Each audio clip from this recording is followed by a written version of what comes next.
Telecom দুনিয়ার জন্য এবার ঝড় নামছে। ভোডাফোন আইডিয়া নিয়ে তৈরি হয়েছে জোর জল্পনা। জানা যাচ্ছে এবার বিএসএনএল এর সঙ্গে এক হতে চলেছে ভিআই বিএসএনএল, অর্থাৎ ভিআই যেটা আমরা দেখেছিলাম যে ভোডাফোন আইডিয়া একসাথে হয়েছিল, আগে আইডিয়া ছিল এবং ভোডাফোন আলাদা ছিল, একসাথে হয়েছিল। এবার সেই ভিআই কিন্তু কার সাথে কানেক্ট হতে যাচ্ছে? একটা সরকারি সংস্থার সাথে, যে বিএসএনএল, তার সাথে। ভারতের এই বেসরকারি টেলিকম সংস্থা ভিআই এবার সংযুক্ত হতে চলেছে বিএসএনএল এর সাথে। সম্প্রতি সুপ্রিম কোর্টের মামলায় ভিআই এর বকেয়া মুকুবের আবেদন খারিজ করে দেওয়ার জন্য এই আলোচনা আরও কেন্দ্রবিন্দুতে উঠে এসেছে।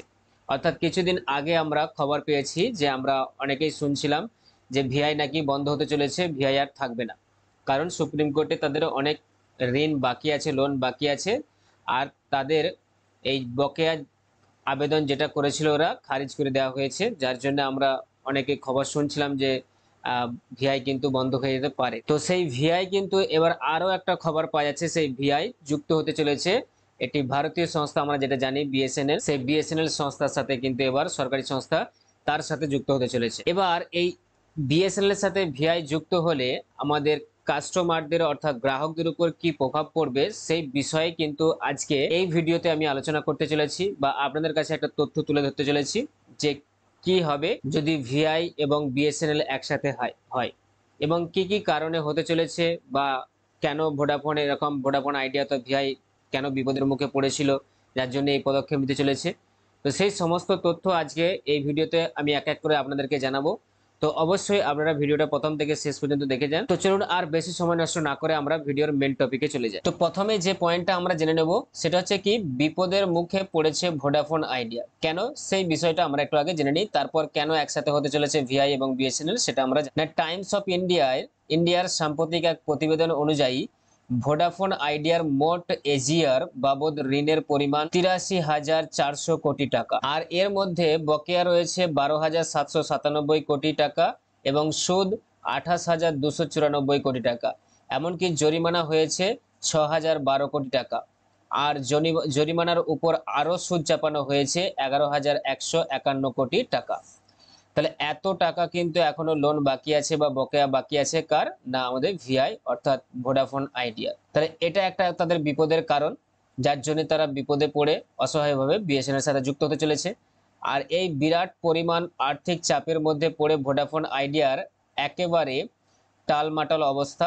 গ্রাহক সংখ্যা তো এমনিতেই কমছে, আর যখন জিও এয়ারটেলের মতো সংস্থাগুলি একের পর এক আকর্ষণীয় প্ল্যান বাজারে নিয়ে এসেছে, তখন ভোডাফোন আইডিয়া প্রতিযোগিতায় পিছিয়ে পড়ছে, অর্থাৎ তারা কিন্তু এরকম কম্পিট করতে পারছে না। সব থেকে বড় আমরা দেখেছি যে ইন্ডিয়ার মধ্যে সব থেকে এগিয়ে যে সিম কোম্পানি সেটা হচ্ছে কি আমাদের জিও এবং এয়ারটেল, তাদের সাথে কিন্তু তারা কম্পিট করতে পারছে না। এটা একটা হচ্ছে কি পিছিয়ে পড়ার কারণ। নেক্সট পয়েন্ট যেটা জানবো আমরা সেটা হচ্ছে কি ভোডাফোন আইডিয়া কি সরকারি হতে চলেছে? বিএসএনএল যেহেতু সরকারি সংস্থা, তার সাথে যুক্ত হতে চলেছে, মানে কি আমরা দেখে নেব যে ভোডাফোন আইডিয়া সরকারি হতে চলেছে কিনা। না, ভিআই এর এই সংকটজনক পরিস্থিতির মধ্যে আলোচনার কেন্দ্রবিন্দুতে উঠে এসেছে এক চমক দেওয়া তথ্য, আর সেই চমক দেওয়া তথ্যটা হচ্ছে কি না, জানা যাচ্ছে ভোডাফোন আইডিয়ার 49% শেয়ার ইতিমধ্যে কেন্দ্র সরকার কিনে নিয়েছে। অর্থাৎ ভোডাফোন আইডিয়ার ভিআই এর 49%, প্রায় হাফ হাফ ধরলেই হয়, 50%, তো কিনে নিয়েছে কে? কেন্দ্র সরকার। আর এই জায়গায় প্রশ্ন উঠছে, তাহলে ভোডাফোন আইডিয়া কি তবে সম্পূর্ণ সরকারি সংস্থায় পরিণত হবে? যে হাফ অর্থাৎ 50% যেহেতু কিনে নিয়েছে কেন্দ্র সরকার, তাহলে হয়ে যেতেও পারে, এরকম কিন্তু অনেক জল্পনা উঠে আসছে বা অনেকেই ভাবছে। বেশ কিছু বিশেষজ্ঞ মনে করছে যদি কেন্দ্র সরকার বাকি শেয়ারটুকু কিনে নেয়, তাহলে ভোডাফোন আইডিয়াকে এবার সরাসরি বিএসএনএল এর সঙ্গে জুড়ে দেওয়া হবে, কারণ আমরা জানি বিএসএনএল হচ্ছে কি সরকারি সংস্থা। আর যদি এমনটা হয় তাহলে দেশের বৃহত্তম টেলিকম সংস্থায় পরিণত হতে পারে বা তৈরি হতে পারে বিএসএনএল ভিআই। দেশের সরকারি সংস্থা হিসাবে সব থেকে বড় টেলিকম সংস্থা হতে পারে কিন্তু বিএসএনএল ভিআই বা ভিআইবিএস। এবার আমরা জানবো যে এই সংযুক্তির ফলে কি প্রভাব পড়বে গ্রাহকদের উপর বা কাস্টমারদের উপর। যদি এই ভোডাফোন আইডিয়া এবং বিএসএনএল একসঙ্গে জুড়ে যায়, তাহলে একদিকে যেমন বিএসএনএল প্রযুক্তিগত অবকাঠামোতে উন্নয়ন করতে পারবে, ঠিক অন্যদিকে ভোডাফোন আইডিয়া পাবে সরকারের আর্থিক সহায়তা, আর এর ফলে গ্রাহক পরিষেবার মান এবং নেটওয়ার্ক সম্প্রসারণে বিরাট পরিবর্তন আসবে। এবং এটা বলার অপেক্ষা রাখে না। অর্থাৎ বিএসএনএল এর সাথে একটা সরকারি সংস্থার সাথে যখন একটা বেসরকারি সংস্থা যুক্ত হবে, সমস্ত কিছু কিন্তু এমনিতেই আমাদের বিএসএনএল এখন একটু অনেকটা উন্নত করেছে শহর শহর এলাকাগুলোতে, টাউন এলাকাগুলোতে, গ্রামের দিকে কিন্তু এখনো আছে। তো তার সাথে যখন এই ভিআই কিন্তু মিশবে, তারা সরকারি সহায়তা পাবে এবং ভাবা যাচ্ছে যে পরিষেবা, সার্ভিস এবং নেটওয়ার্কের দিক থেকে কিন্তু অনেকটাই পরিবর্তন আসতে পারে। তবে অন্যদিকে একবার যদি ভোডাফোন আইডিয়া পুরোপুরি সরকারি হয়, তাহলে দেশের টেলিকম বাজারে শুধুমাত্র দুইটি বেসরকারি প্রতিদ্বন্দ্বী থাকবে, আর তা হলো জিও এবং এয়ারটেল। তাহলে বেসরকারি সংস্থা প্রতিযোগী আর কিন্তু থাকবে না। ফলে টেলিকম দুনিয়ায় প্রতিযোগিতা কমে যাওয়ার সম্ভাবনা থাকছে, যা গ্রাহকদের জন্য খুব একটা সুবিধা নাও হতে পারে। এখন দেখার ভবিষ্যতে কি হয়। তাহলে যদি সরকারি হয়ে যায়, সরকারি আমরা দেখতে পাচ্ছি বিএসএনএল এর কি অবস্থা। তো যদি ভিআই যদি বিএসএনএল এর সাথে যুক্ত হয়ে যায়, তাহলে আমরা সুবিধা নাও পেতে পারি, ঘুরে উল্টে আমাদের ক্ষতিও হতে পারে, বা আমাদের গ্রাহকদের জন্য সুবিধা নাও হতে পারে। কারণ বেসরকারি হিসাবে শুধুমাত্র জিও আর এয়ারটেল থাকবে, আর তাদের সাথে কম্পিট করার মতো এরকম কোনো আর বেসরকারি সংস্থা থাকবে না, যার ফলে জিও অথবা এয়ারটেল যে তাদের দাম কমাবে, এরকমটা কিন্তু আর হবে না।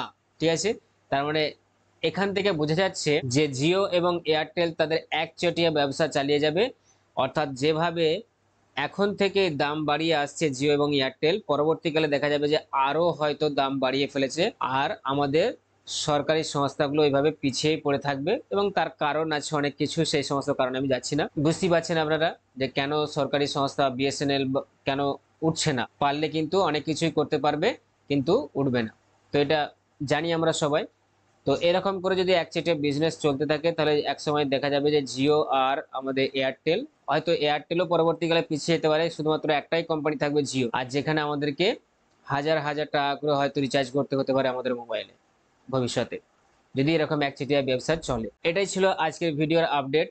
একটা ইনফরমেশন মূলক একটা ভিডিও, যেটা আপনাদের কাছে আমি শেয়ার করলাম। অবশ্যই আপনাদের বুঝতে প্রবলেম হয়নি, এটা আমি আশা করছি, এবং ভবিষ্যতে আমাদের কি হবে অবস্থাটা আমরাও সেটা বুঝতে পারছি। যদি ভিডিওটা আপনাদের ভালো লেগে থাকে, তাহলে অবশ্যই একটা লাইক করবেন, আর সবার কাছে বেশি বেশি করে এই খবরটা বা নিউজটা বা তথ্যটা আপনারা সবার কাছে শেয়ার করে দিন। আর এরকমই যদি বিভিন্ন ধরনের আপডেট পেতে চান, তাহলে অবশ্যই আপনাদেরকে বলবো যে আমার যে চ্যানেল আছে লার্ন উইথ আজাদ, সেটাকে আপনারা সাবস্ক্রাইব করে রাখুন, আর পাশে থাকা বেল আইকনটাকে প্রেস করে রাখুন, সব থেকে আগে এই ধরনের ভিডিও নোটিফিকেশন পাওয়ার। আর হ্যাঁ, যারা ফেসবুক থেকে দেখছেন, তাদেরকে বলবো অবশ্যই আমার পেজটাকে লাইক করে রাখুন, অবশ্যই ভিডিওগুলোকে লাইক এবং শেয়ার করুন বেশি বেশি করে। আর যদি নিত্যদিন এই সমস্ত ভিডিওর আপডেট ছাড়া আরো অন্য কিছু যদি তথ্য বা ইনফরমেশন আপনারা পেতে চান, তাহলে অবশ্যই আপনাদেরকে বলবো যে আমার ভিডিও ডেসক্রিপশনে টেলিগ্রাম চ্যানেলের লিংক দেওয়া আছে, সেখানে আপনারা জয়েন হয়ে যান।